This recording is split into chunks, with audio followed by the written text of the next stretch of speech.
भारत में जनसंख्या वृद्धि एक चुनौती और अवसर। भारत आज दुनिया का सबसे अधिक जनसंख्या वाला देश बन गया है। साल 2023 में हमने इस मामले में चीन को पीछे छोड़ दिया। हमारी आबादी लगभग 1.45 अरब तक पहुंच चुकी है। यह विशाल जनसंख्या अपने साथ कई गंभीर चुनौतियां लेकर आती है। इन चुनौतियों में सबसे प्रमुख है हमारे सीमित प्राकृतिक संसाधनों पर बढ़ता हुआ दबाव। जल, जंगल और जमीन सभी पर अधिक लोगों की जरूरतों का बोझ पड़ रहा है। इसके साथ ही बुनियादी सुविधाओं जैसे शिक्षा, स्वास्थ्य और आवास की बढ़ती मांग को पूरा करना भी सरकार के लिए एक बड़ी परीक्षा है। इन दबावों के कारण ही जनसंख्या नियंत्रण पर गंभीरता से विचार करने की आवश्यकता महसूस हो रही है, ताकि विकास का लाभ हर नागरिक तक पहुंच सके। बढ़ती जनसंख्या का सीधा असर देश के आर्थिक और सामाजिक ढांचे पर पड़ता है। अधिक लोगों के लिए पर्याप्त रोजगार के अवसर पैदा करना एक निरंतर चुनौती बनी हुई है। कृषि भूमि पर भी जनसंख्या का दबाव बढ़ रहा है, जिससे खाद्य सुरक्षा का प्रश्न भी महत्वपूर्ण हो जाता है। शहरों में भीड़-भाड़, प्रदूषण और जीवन स्तर में गिरावट जैसी समस्याएं भी बढ़ती आबादी से जुड़ी हुई हैं। अगर हमने समय रहते इन पहलुओं पर ध्यान नहीं दिया, तो विकास की दौड़ में हम पीछे रह सकते हैं। इसलिए जनसंख्या के मुद्दे को केवल एक संख्या के रूप में न देखकर इसे विकास की व्यापक रणनीति का हिस्सा बनाना जरूरी है, जिसमें हर व्यक्ति की गुणवत्तापूर्ण जिंदगी सुनिश्चित हो सके। संयुक्त राष्ट्र की एक रिपोर्ट के अनुसार भारत की जनसंख्या 2027 तक 1.58 अरब तक पहुंच सकती है। यह अनुमान हमें सचेत करता है कि भविष्य में चुनौतियां और भी बढ़ सकती हैं। बढ़ती आबादी के कारण बेरोजगारी, गरीबी, अशिक्षा और निम्न स्वास्थ्य स्तर जैसी समस्याएं और भी गंभीर रूप ले सकती हैं। पर्यावरण पर इसका नकारात्मक प्रभाव भी पड़ेगा, जैसे प्रदूषण का बढ़ना और प्राकृतिक संसाधनों का तेजी से क्षरण होना। इन सभी संभावित समस्याओं को ध्यान में रखते हुए एक दूरदर्शी जनसंख्या नीति की आवश्यकता है, जो न केवल जनसंख्या वृद्धि को नियंत्रित करे, बल्कि नागरिकों के जीवन स्तर को भी सुधारे और सतत विकास को बढ़ावा दे। हालांकि बढ़ती जनसंख्या को केवल एक समस्या के रूप में देखना भी उचित नहीं है। यदि हम अपनी युवा आबादी को सही शिक्षा और कौशल प्रदान कर सकें, तो यह हमारे लिए एक जनसांख्यिकीय लाभांश भी साबित हो सकती है। एक बड़ी कार्यशील जनसंख्या आर्थिक विकास को गति दे सकती है, लेकिन इसके साथ ही हमें अपनी बढ़ती हुई बुजुर्ग आबादी की जरूरतों का भी ध्यान रखना होगा। भारत में बुजुर्गों की आबादी तेजी से बढ़ रही है और अगले कुछ दशकों में यह अनुपात और भी अधिक हो जाएगा। उनकी स्वास्थ्य सेवाएं और सामाजिक सुरक्षा सुनिश्चित करना भी हमारी नीति का अहम हिस्सा होना चाहिए, ताकि विकास समावेशी हो। यह जानना महत्वपूर्ण है कि भारत की राष्ट्रीय प्रजनन दर में पिछले कुछ दशकों में उल्लेखनीय गिरावट आई है। नवीनतम राष्ट्रीय परिवार स्वास्थ्य सर्वेक्षण 5 के आंकड़े यह दर्शाते हैं कि 2023 में भारत की कुल प्रजनन दर घटकर 2.0 पर आ गई है। यह दर 2.1 के प्रतिस्थापन स्तर से भी कम है। इसका अर्थ है कि औसतन एक महिला अपने जीवन काल में 2 बच्चों को जन्म दे रही है, जो जनसंख्या को स्थिर करने के लिए पर्याप्त है। यह आंकड़ा 1950 के 5.7 बच्चे प्रति महिला की दर से काफी कम है, जो देश में परिवार नियोजन कार्यक्रमों की सफलता और सामाजिक जागरूकता को दर्शाता है। NFHS 5 के आंकड़ों से यह भी पता चलता है कि सर्वेक्षण किए गए 17 राज्यों और 5 केंद्र शासित प्रदेशों में से 14 में कुल प्रजनन दर 2.1 या उससे भी कम हो गई है। इसका मतलब है कि देश के अधिकांश राज्यों ने पहले ही प्रतिस्थापन स्तर की प्रजनन क्षमता हासिल कर ली है। इन आंकड़ों के आधार पर कई विशेषज्ञ यह तर्क देते हैं कि देश की जनसंख्या अब स्थिर हो रही है। इसलिए जनसंख्या विस्फोट का डर या 2 बच्चों की अनिवार्य नीति की आवश्यकता शायद भ्रामक हो सकती है। हमें इन सकारात्मक बदलावों को स्वीकार करते हुए आगे की रणनीति बनानी चाहिए, जो बलपूर्वक नियंत्रण के बजाय स्वैच्छिक उपायों पर आधारित हो। इस पृष्ठभूमि के बावजूद जनसंख्या नियंत्रण को लेकर समय समय पर बहसें होती रही हैं। प्रधानमंत्री श्री नरेंद्र मोदी ने अपने 2019 के स्वतंत्रता दिवस भाषण में जनसंख्या नियंत्रण की अपील की थी। उन्होंने इसे देशभक्ति से जोड़ते हुए भविष्य की खुशहाली के लिए महत्वपूर्ण बताया था और जनसंख्या विस्फोट पर चिंता व्यक्त की थी।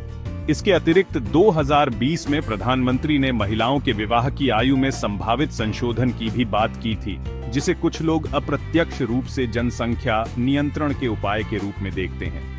इन बयानों से यह स्पष्ट होता है कि सरकार जनसंख्या के मुद्दे को गंभीरता से ले रही है और इसके विभिन्न पहलुओं पर विचार कर रही है। जनसंख्या नियंत्रण के लिए एक राष्ट्रीय 2 बच्चों की नीति की मांग भी समय समय पर उठती रही है।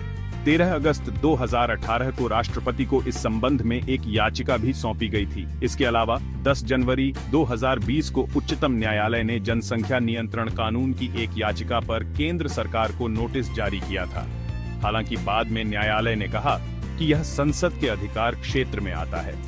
राष्ट्रीय स्वयंसेवक संघ के प्रमुख श्री मोहन भागवत ने भी जनसंख्या नियंत्रण के मुद्दे को उठाया है। यह विभिन्न स्वर दर्शाते हैं कि इस विषय पर समाज में व्यापक चर्चा और सहमति बनाने की आवश्यकता है, ताकि कोई भी नीति सभी के हित में हो। भारत में जनसंख्या नियंत्रण के लिए कोई एक समान राष्ट्रीय नीति न होने के बावजूद कई राज्यों ने अपने स्तर पर 2 बच्चों के मानदंड लागू किए हैं। उदाहरण के लिए असम में 2021 से 2 से अधिक बच्चों वाले व्यक्तियों को सरकारी नौकरियों के लिए अयोग्य घोषित कर दिया गया है। इसी प्रकार राजस्थान में भी 2 से अधिक बच्चों वाले लोग सरकारी नौकरियों और पंचायत चुनाव लड़ने के लिए अपात्र हैं। मध्य प्रदेश में भी 2001 से सरकारी सेवाओं के लिए 2 बच्चों का नियम लागू है। इन राज्यों का मानना है कि ऐसे कदम जनसंख्या को स्थिर करने और संसाधनों के बेहतर वितरण में सहायक होंगे, जिससे विकास की गति तेज होगी। तेलंगाना और आंध्र प्रदेश जैसे राज्यों में भी स्थानीय निकाय चुनाव लड़ने के लिए 2 से अधिक बच्चों वाले व्यक्तियों को अयोग्य ठहराया गया है। हालांकि इसके लिए एक कट ऑन ऑफ तारीख निर्धारित की गई है। गुजरात ने भी 2005 में गुजरात स्थानीय प्राधिकरण अधिनियम में संशोधन करके 2 से अधिक बच्चों वाले व्यक्तियों को स्थानीय निकाय चुनाव लड़ने से अयोग्य घोषित कर दिया था। महाराष्ट्र में भी स्थानीय चुनाव लड़ने और राज्य सरकार की नौकरियों के लिए 2 से अधिक बच्चों पर प्रतिबंध है और 2 से अधिक बच्चों वाली महिलाओं को सार्वजनिक वितरण प्रणाली के लाभों से वंचित किया जाता है। उत्तराखंड और ओडिशा में भी पंचायत चुनावों के लिए इसी तरह के नियम हैं, जो दर्शाते हैं कि राज्य सरकारें जनसंख्या नियंत्रण को लेकर सक्रिय हैं। इस संदर्भ में हमें चीन के अनुभव से सीखना चाहिए। चीन ने जनसंख्या वृद्धि को रोकने के लिए 1969 में अपनी विवादास्पद 1 बच्चा नीति लागू की थी। अनुमान है कि इस नीति से लगभग 40 करोड़ जन्म रोके गए। यह नीति प्रोत्साहन, दंड, जुर्माना, जबरन गर्भपात और नसबंदी जैसे कठोर उपायों के माध्यम से लागू की गई थी, खासकर शहरी क्षेत्रों में। हालांकि इस नीति से जनसंख्या वृद्धि पर अंकुश लगा, लेकिन इसके गंभीर नकारात्मक परिणाम भी सामने आए। इन परिणामों में तेजी से बूढ़ी होती आबादी, घटती कार्यशील जनसंख्या और एक महत्वपूर्ण लिंग असंतुलन शामिल है, जिसने सामाजिक ताने बाने को प्रभावित किया। चीन में 1 बच्चा नीति के दीर्घकालिक नकारात्मक प्रभावों को देखते हुए वहां की सरकार ने 2015-16 में इस नीति को समाप्त कर दिया और 2 बच्चों की अनुमति दी। आज 2025 में सभी जोड़ों को 2 बच्चे पैदा करने की अनुमति है और सरकार अब जन्म दर बढ़ाने के लिए उपाय कर रही है। चीन का अनुभव यह सिखाता है कि जनसंख्या नियंत्रण के लिए अत्यधिक कठोर और अनिवार्य नीतियां दीर्घकाल में सामाजिक और आर्थिक समस्याएं पैदा कर सकती हैं। इसलिए भारत को कोई भी राष्ट्रीय नीति बनाते समय इन सबकों को ध्यान में रखना चाहिए और एक संतुलित दृष्टिकोण अपनाना चाहिए, जो मानवाधिकारों का भी सम्मान करे और स्वैच्छिक उपायों को प्राथमिकता दे। हाल के वर्षों में कुछ दक्षिणी भारतीय राज्यों में एक विपरीत प्रवृत्ति देखने को मिल रही है। केरल, तमिलनाडु, कर्नाटक, आंध्र प्रदेश और तेलंगाना जैसे राज्यों में प्रजनन दर 1.6 से भी नीचे चली गई है, जो कई यूरोपीय देशों के बराबर है। इसके परिणाम स्वरूप आंध्र प्रदेश और तमिलनाडु जैसे राज्य अब कम प्रजनन दर के कारण अधिक बच्चे पैदा करने के लिए प्रोत्साहन देने पर विचार कर रहे हैं। आंध्र प्रदेश ने तो स्थानीय निकाय चुनावों के लिए अपनी 2 बच्चों की नीति को समाप्त भी कर दिया है और तेलंगाना भी ऐसा कर सकता है। यह बदलाव दर्शाता है कि जनसंख्या का मुद्दा कितना जटिल है और एक ही समाधान सभी राज्यों के लिए उपयुक्त नहीं हो सकता। दक्षिणी राज्यों को इस बात की भी चिंता है कि जनसंख्या नियंत्रण में उनकी सफलता के कारण उन्हें चुनावी प्रतिनिधित्व और संघीय राजस्व आवंटन में दंडित किया जा सकता है। यदि जनसंख्या को ही सीटों और धन के आवंटन का मुख्य आधार बनाया गया, तो कम जनसंख्या वाले सफल राज्य नुकसान में रह सकते हैं। यह एक महत्वपूर्ण मुद्दा है जिस पर राष्ट्रीय स्तर पर विचार विमर्श की आवश्यकता है, ताकि राज्यों के बीच समानता और न्याय सुनिश्चित हो सके। एक प्रभावी जनसंख्या नीति को इन क्षेत्रीय चिंताओं का भी समाधान करना चाहिए, जिससे सभी राज्यों को विकास में बराबर का भागीदार महसूस हो। विशेषज्ञों का सुझाव है कि अनिवार्य या बलपूर्वक उपायों के बजाय हमें सस्ती और सुलभ शिक्षा एवं स्वास्थ्य सेवाओं तक पहुंच में सुधार पर ध्यान केंद्रित करना चाहिए। जब लोग शिक्षित होंगे और बेहतर स्वास्थ्य सुविधाओं का लाभ उठा पाएंगे, तो वे स्वयं छोटे परिवारों के महत्व को समझेंगे। महिलाओं की शिक्षा और आर्थिक स्वतंत्रता भी प्रजनन दर को कम करने में महत्वपूर्ण भूमिका निभाती है। इसके साथ ही NFHS 5 के आंकड़ों ने आधुनिक गर्भ निरोधक उपायों के उपयोग में वृद्धि दिखाई है, जो एक सकारात्मक संकेत है।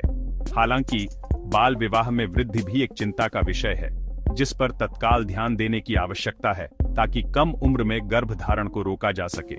अंततः भारत की जनसंख्या नीति पर एक राष्ट्रव्यापी बहस की आवश्यकता है, जिसमें केंद्र और राज्य सरकारें, नागरिक समाज, विशेषज्ञ और अन्य सभी हितधारक शामिल हों।